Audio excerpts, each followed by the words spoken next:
Hello guys. So, welcome again to my YouTube channel. Saying guys, bago natin simulan yung tutorial, make sure nakasubscribe ka, click the notification bell para updated sa mga tutorial natin guys. Sabi guys, magandang umaga, magandang tanghali, magandang hapon, magandang gabi, kung anong oras mo ito napapanood itong video to. Meron pa sa guys na isi-share po na about naman po sa keyboard kung para ba alisin po yung nailagay po natin na picture sa keyboard po natin guys. Para lang po ito sa mga naka Android po na katulad ko or tablet. Ito po yung itsura po ng keyboard ko guys. Yan po yung nailagay ko po na picture. Yan po yung itsura po ng background po ng keyboard ko. Yan. Meron po ang tutorial po guys na about po sa keyboard ko para ba maglagay pa ng picture sa keyboard po natin guys. Sa mga wala pa pong background po yung keyboard natin guys. Ilagay ko po sa description ng video ko po guys para po i-click nyo lang po isa para matutunan nyo guys. Meron po sa akin guys na nag-request po. Yan. Shout out sa iyo, Sir at James Dilasag 6152.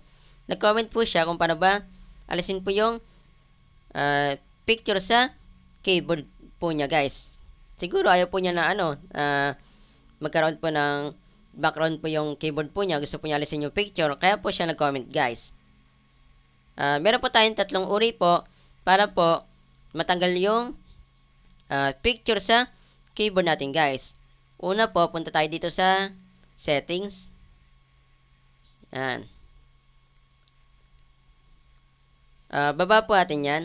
Hanapin po natin yung additional settings. Dapat po makapunta po tayo sa settings po ng keyboard natin. Saan po? Nakita ko na po siya. Additional settings.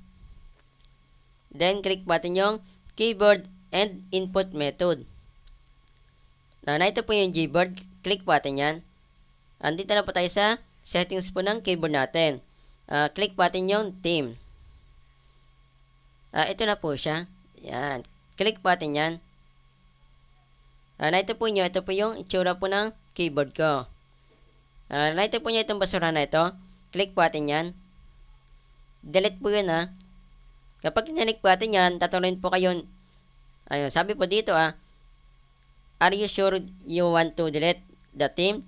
At tinatanong po kayo guys kung sure na po kayong buburahin nyo na po yung picture na nakalagay po sa keyboard natin guys. Depende po sa inyo kung ano po yung nailagay po na picture sa keyboard guys. Sa keyboard nyo. Kung hindi pa po kayo sure guys cancel nyo lang po cancel. Then, balik po tayo ulit dito. Kapag sure na po kayo, okay nyo lang yan guys. Yan. E di wala na po siya ditong nakalagay po na picture. Yan. Try naman natin guys na mag-type. Yan. Ayun na po guys. So, naka na po siya. Naka kulay itim na po. Kasi nga po naka dark mode po siya guys. Medyo okay naman din po siya. Kasi nga po meron po siyang kulay itim. Kapag normal naman po guys ganito po yung kakalabasan po niya. Kulay white lang po siya guys.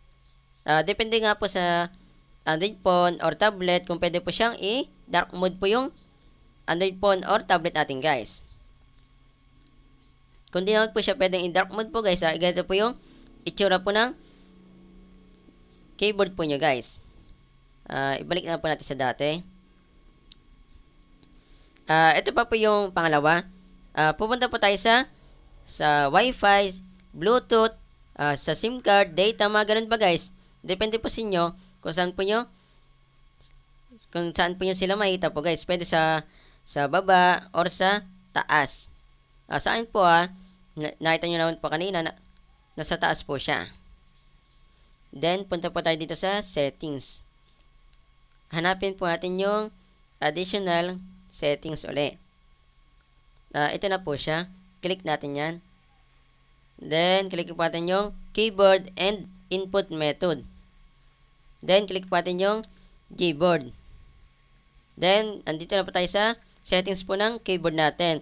Click natin yung theme. Ayun na po siya guys. Kita ito po nyo. Pwede na po tayong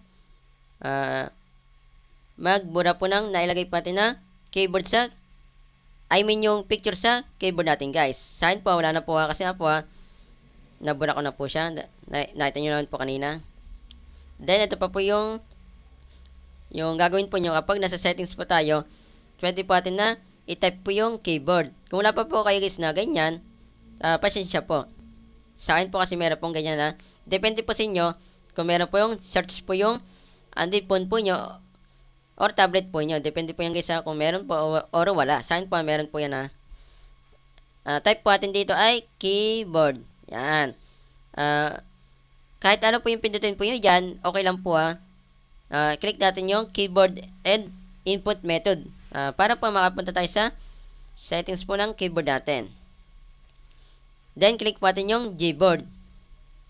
Andito na po tayo ulit sa settings po ng keyboard natin. Then, click po natin yung theme. Yan guys, andito na po tayo ulit. Kapag mayroon po siyang picture, pwede na po tayo ulit na magbura. Sa akin po, nabura ko na po siya. Nakita nyo naman po ulit kanina. Then, ito na po yung pinakalas. Magta-type tayo kunwari. Yan, depende po sa inyo kung saan po kayo nag-type po guys na-ito po niya itong settings na ito sa keyboard po natin. Click po natin yan. Andito na po tayo agad sa settings po ng keyboard natin guys, di ba?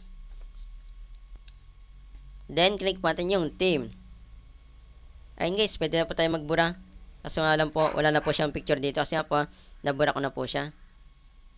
Yun lang guys, yung share ko po sa inyo paka-share po ito mismong video sa mga kakalay nyo guys na meron pong picture po yung keyboard po nila pero ayaw po nilang lagyan po ng picture kasi nga po nalilito po sila sa pagta-type po ng keyboard. Paka-share po ito mismong video kahit na din yung kakilala guys kapag sinalo ito mismong video dadami itong views, mas madami tayong natutunan na tao. Yun lang po, God bless po, ingat po kayo.